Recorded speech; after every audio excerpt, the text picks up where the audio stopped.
if there were a God, we'll stick with a Christian God so that we don't have to drag everybody else into it today.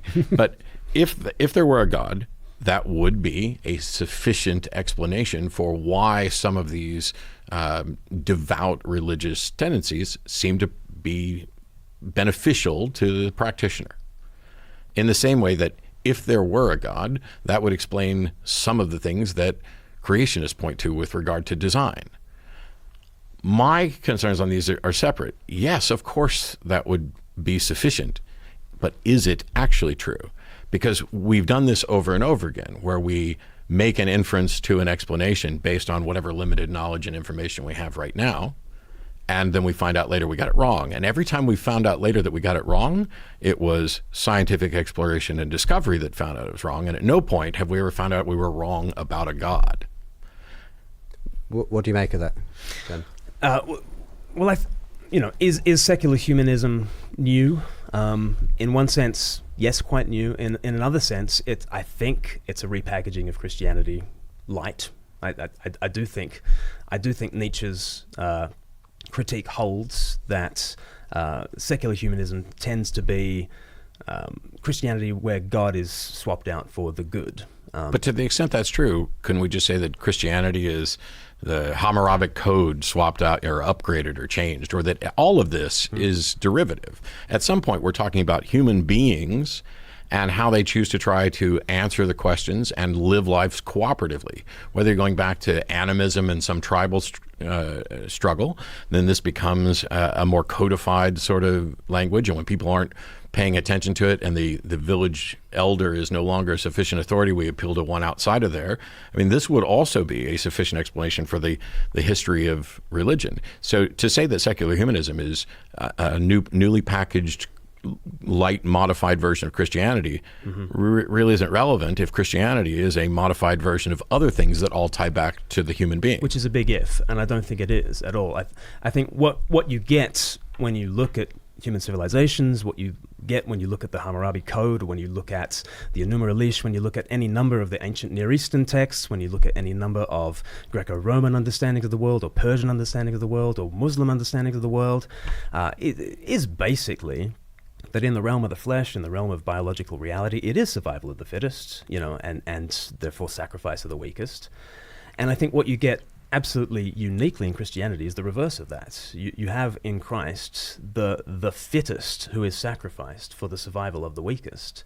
And what you get birthed out of the Christian movement is a unique preference for the poor, the marginalized, the weak, the outsider, to draw them in, such that obviously in every society there's tit for tat, and there's let's cooperate and let's do all that kind of stuff. But who is we in that sentence? Let us cooperate. Well, who's the us? It could be just you and me and not Justin, or it could be just me and Justin and not you, right? Who are the people on planet Earth who are actually saying it's actually all of us, even our enemies, are those who we include in the circle of humanity, and who we grant equal human dignity to, and who we say they must never be marginalized, no matter how weak they are, no matter how ineffectual they are, no matter how maladapted to survival they are ours, and we will grant them a universal human dignity.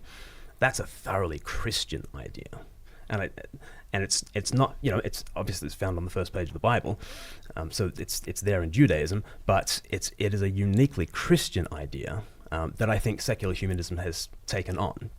But I don't think you derive that secular humanism anywhere else but in Christianity. And Judaism.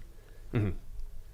Let's call it the Judeo-Christian worldview, or whatever. Let's credit the Abrahamic God with everything. And when I look at it, my issue is, if there is an Abrahamic God, okay, that's an important question, which I guess we're going to somewhat sideline, because at the end of the day, this notion that human beings who care about human beings are not going to come up with multiple different ways of structuring a society, and that some of those, which may be consistent with your view and understanding of Christianity, which I would argue is perhaps different than some other people's view and understanding of Christianity. I don't think that's particularly contentious at this point. Mm-hmm. Doesn't mean that this is Christianity light and modified and updated, or that it's all derived from Christianity as the original source, because that presumes that there's something other than human beings that are the original source for those ideas. The fact that they became popular within Christianity, that you have somebody talking about blessed are the meek, did that ultimately lead some people to the United Nations Universal Code of Human Ethics type stuff and secular humanism? Sure. Because we're all together on a planet and these ideas get passed around. And my take on it has always been, take the best ideas wherever you find them, get rid of the rest. And so from, the Bible, I can pull out some really good ideas and I can get rid of its support for slavery or genocide or misogyny or any of those things. I don't have to hang on to the baggage or claim that I'm doing it because there's in a sense, though, God. you're getting rid of everything, including God, obviously, in the process of doing that. And it is your argument, Glenn, that there's a danger in doing that. You can't simply have the ethics without some of the supporting foundations, presumably, that you think are... Which is Nietzsche's critique as well. Yeah, absolutely. That you get rid of the God of Christianity, and you must get rid of the ethics of Christianity as well, because it is founded on the God who took flesh, who became the weak one, in order to rise up again and bring us weak ones into his family. And he uniquely gives to the entire human race a dignity, which you can kind of secularize that term and call it the Universal Declaration of Human Rights, but that's basically the Imago Dei. That's basically the image of God from Genesis chapter 1.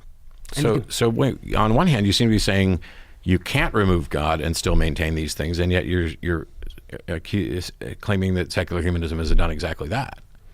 Secularism has done exactly that, or hasn't done exactly that? Has done exactly that. That when I advocate for secular humanist principles, when I do that I'm basically taking the principles that you see in Christianity and just removing God from it. Mm-hmm. Yeah. So clearly you can do that. You can do that, but on what grounds now is every human being in the image of God, or now in this new updated term, is every human being now included in the Universal Declaration of Human Rights? Yeah, this is the thing that I keep running up against is I have yet to find anybody presenting an objection to secular morality that is in any way solved by appealing to a religious one.